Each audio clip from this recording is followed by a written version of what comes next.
정말 노안이었거든요. 어느 정도였냐면 그럼 안 됐었는데 성시경님 젊었을 때 보셨어요? 엄청 잘생기셨거든요. 근데 그 잘생긴 얼굴이 혈당 수치가 18이 증가할 때마다 얼굴이 5개월씩 늙어진다고 합니다. 술을 완전히 끊게 됩니다. 얼굴이 엄청 얄쌍해집니다. 피부에서 물광이 이렇게 엄청 돌거든요. 나둥이들, 제가 정말 노안이었거든요. 어느 정도였냐면 그럼 안 됐었는데 고등학생 때 친구랑 이 쌍화점이 너무 보고 싶은 거예요. 그래서 영화관에 티켓을 끊으러 갔는데 직원분이 아무런 의심 없이 표를 주시더라고요. 그래서 다 보고 왔고요. 또 대학생 때는 저를 30대로 보는 경우가 정말 많았습니다. 그런데 요즘은 많이 봐야 31? 이렇게 봐주시고 쌩얼로 다닐 때는 가끔 20대로 보시는 경우도 있더라고요. 물론 기분 좋으라고 깎아서 말씀하신 게 분명 있겠죠. 그래도 제 인생에 이렇게 인사치레라도 이렇게 말씀해 주신 적이 정말 없었거든요. 그래서 오늘은 노안이었던 제가 도대체 어떻게 했길래 이렇게 제 나이로 보이기 시작했는지 정말 솔직하게 이야기해 보려고 합니다. 그래서 첫 번째로 진짜 솔직하게 말씀드릴게요.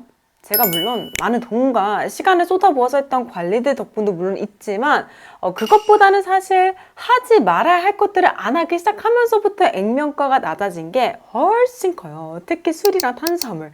그래서 술부터 말씀드리자면 왜 성시경님 얼굴이 항상 부어있는지, 아니 성시경님 젊었을 때 보셨어요? 엄청 잘생기셨거든요. 근데 그 잘생긴 얼굴이 술 때문에 완전 친근한 오빠가 돼버리신 거죠. 아시잖아요. 술 많이 드시는 분들 얼굴 보면 혈색이 되게 텁텁하고 낯빛이 되게 팥죽같이 항상 부어있습니다.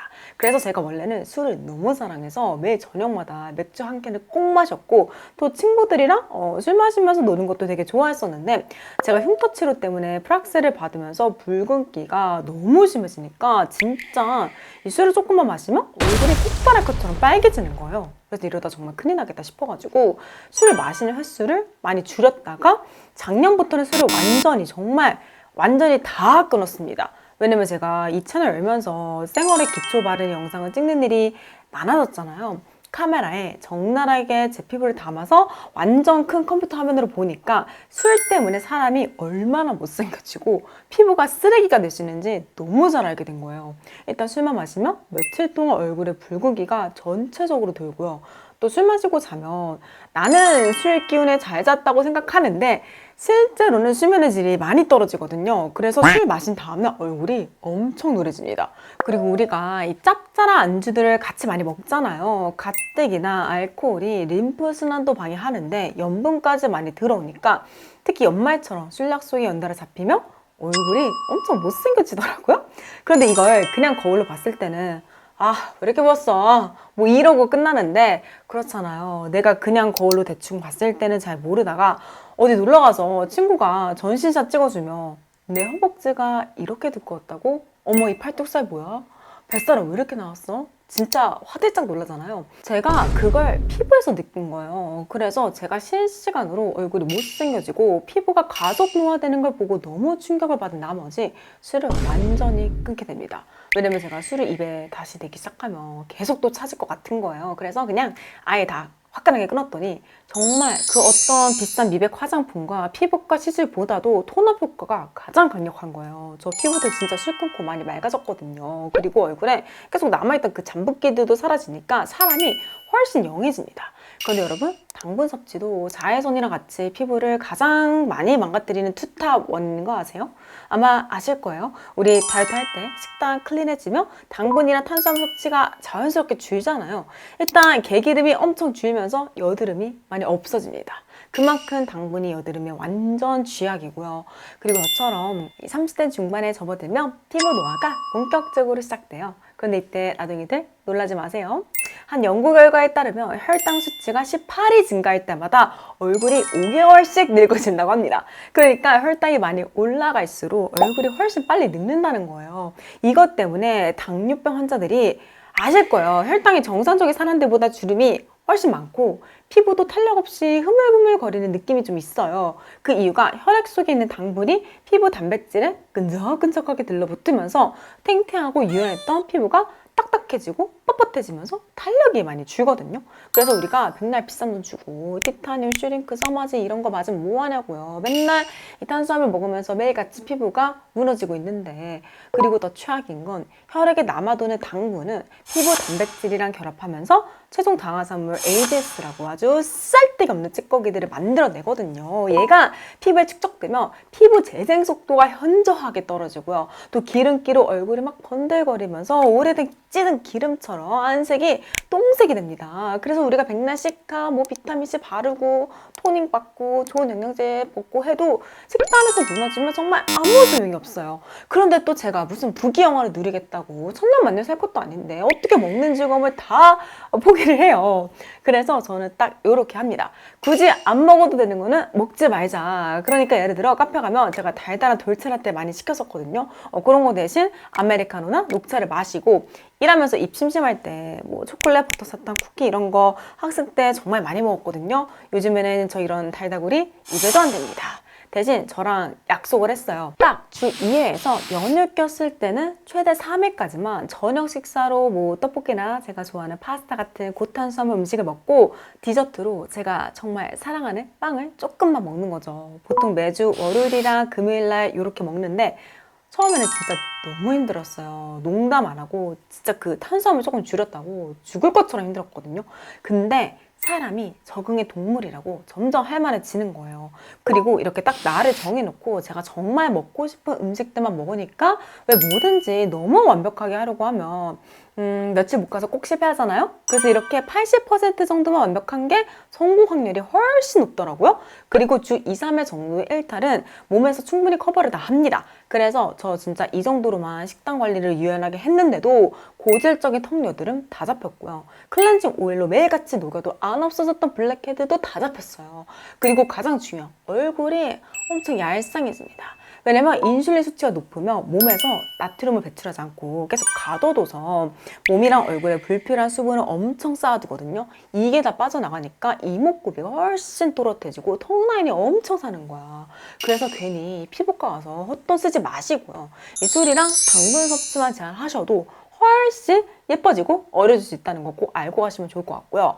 그리고 이제 우리가 또 어려 보이려면 피부에 각질 하나 없이 피부결이 아주 고르고 촉촉해야 되잖아요. 그래서 각질 관리가 정말 중요한데, 저같이 민감한 피부는 효소 파우더나 스크럽이나 고마주 필렌제 같은 걸 자주 사용하면 안 그래도 약해져 있는 피부 장벽이 막 찢겨 나가면서 오히려 반대급부로 더 많은 각질을 만들어내기 시작해요. 그래서 저는 항상 말씀드렸던 것처럼 파하나 아나, 바하 같은 화학적 각질 제거 성분들로 각질 관리를 주기적으로 해줍니다.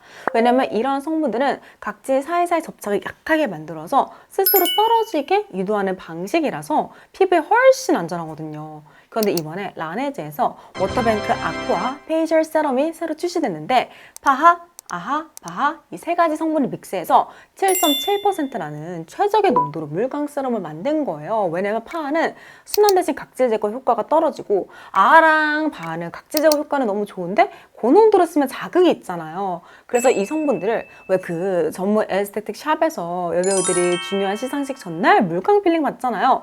여기서 아이디어를 착안해서 이 세럼을 개발하신 거예요. 그리고 세럼이잖아요. 피부에 수분을 충분히 공급해주는 그 물광 주사에 들어가는 가교 히알루론산이랑 피부 장벽을 지켜주는 PDR에 성분을 넣어서 워터뱅크 라인답게 저자극으로 보습 장벽을 챙기면서 각질 관리를 할 수 있는 거예요. 그래서 바르시면 그냥 수분 세럼이라서 자극이 정말 없는 편이고요. 진짜 꾸준히 쓰면 피부결이 무슨 유리알처럼 엄청 매끈해지는 거예요. 그리고 그냥 기초 바를 때 세럼 단계에서 쓰면 되니까 너무 간편하잖아요. 그래서 이 세럼 바르고 메이크업하면 피부에서 물광이 이렇게 엄청 돌거든요. 그래서 저 오늘 이거 바르고 메이크업 받고 왔는데 오늘따라 피부결 장난 아니지 않나요? 그래서 저처럼 민감한 피부는 일주일에 2~3번 정도 메이크업 전에 쓰시는 거 추천드리고요. 나는 민감한 피부가 아니다. 그럼 자극이 정말 없는 편이라 각질이 많을 때는 매일 쓰셔도 괜찮겠더라고요. 그래서 이번에 워터뱅크 아쿠아 페이셜 세럼이 올영 피부로 무려 선정돼서 지금 너무 좋은 혜택으로 제품 구매할 수 있는 기간이거든요. 그래서 관심 있는 분들은 아래 고정 댓글 참고 부탁드리고요.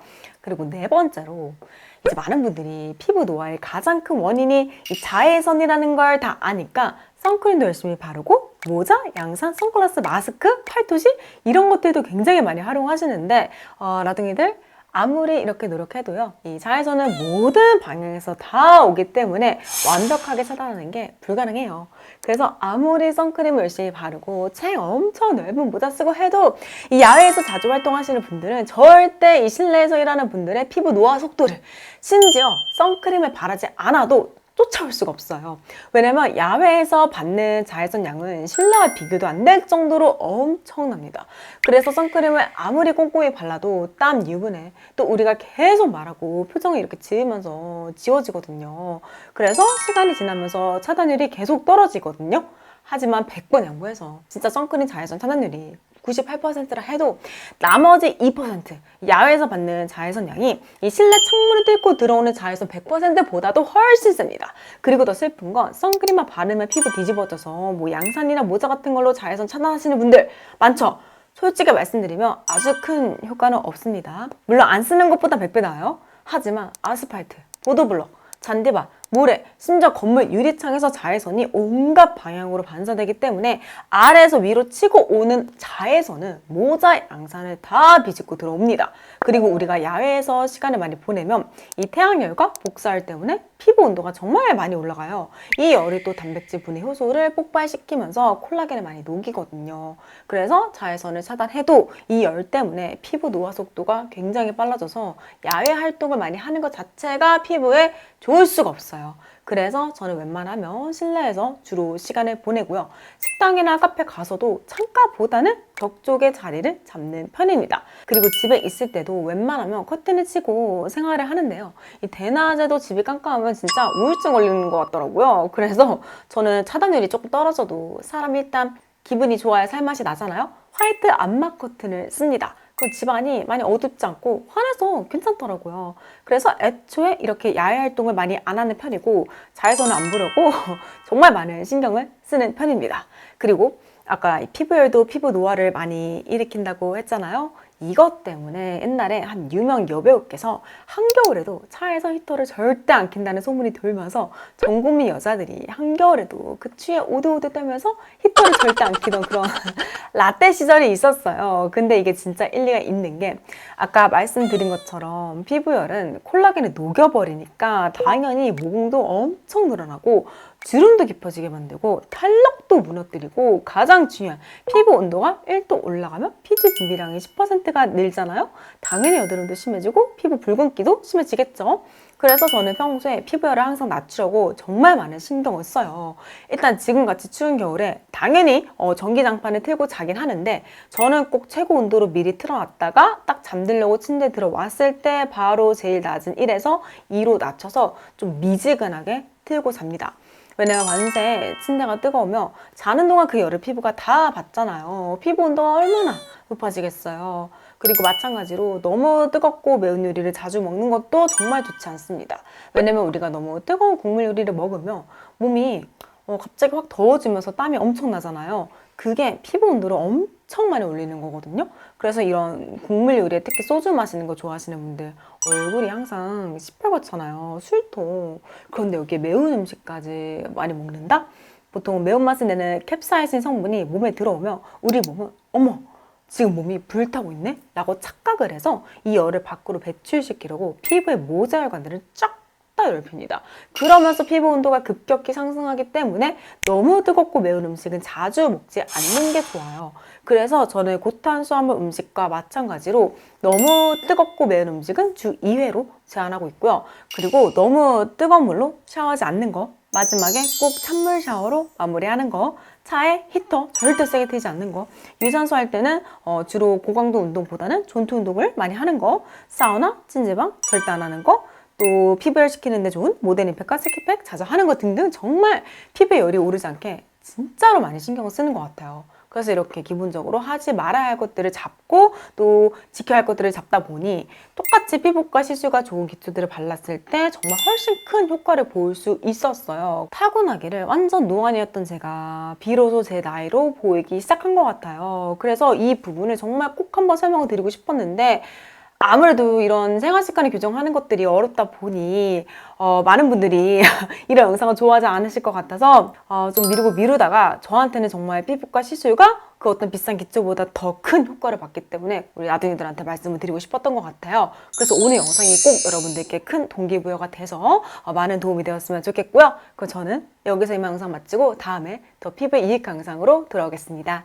감사합니다. 안녕.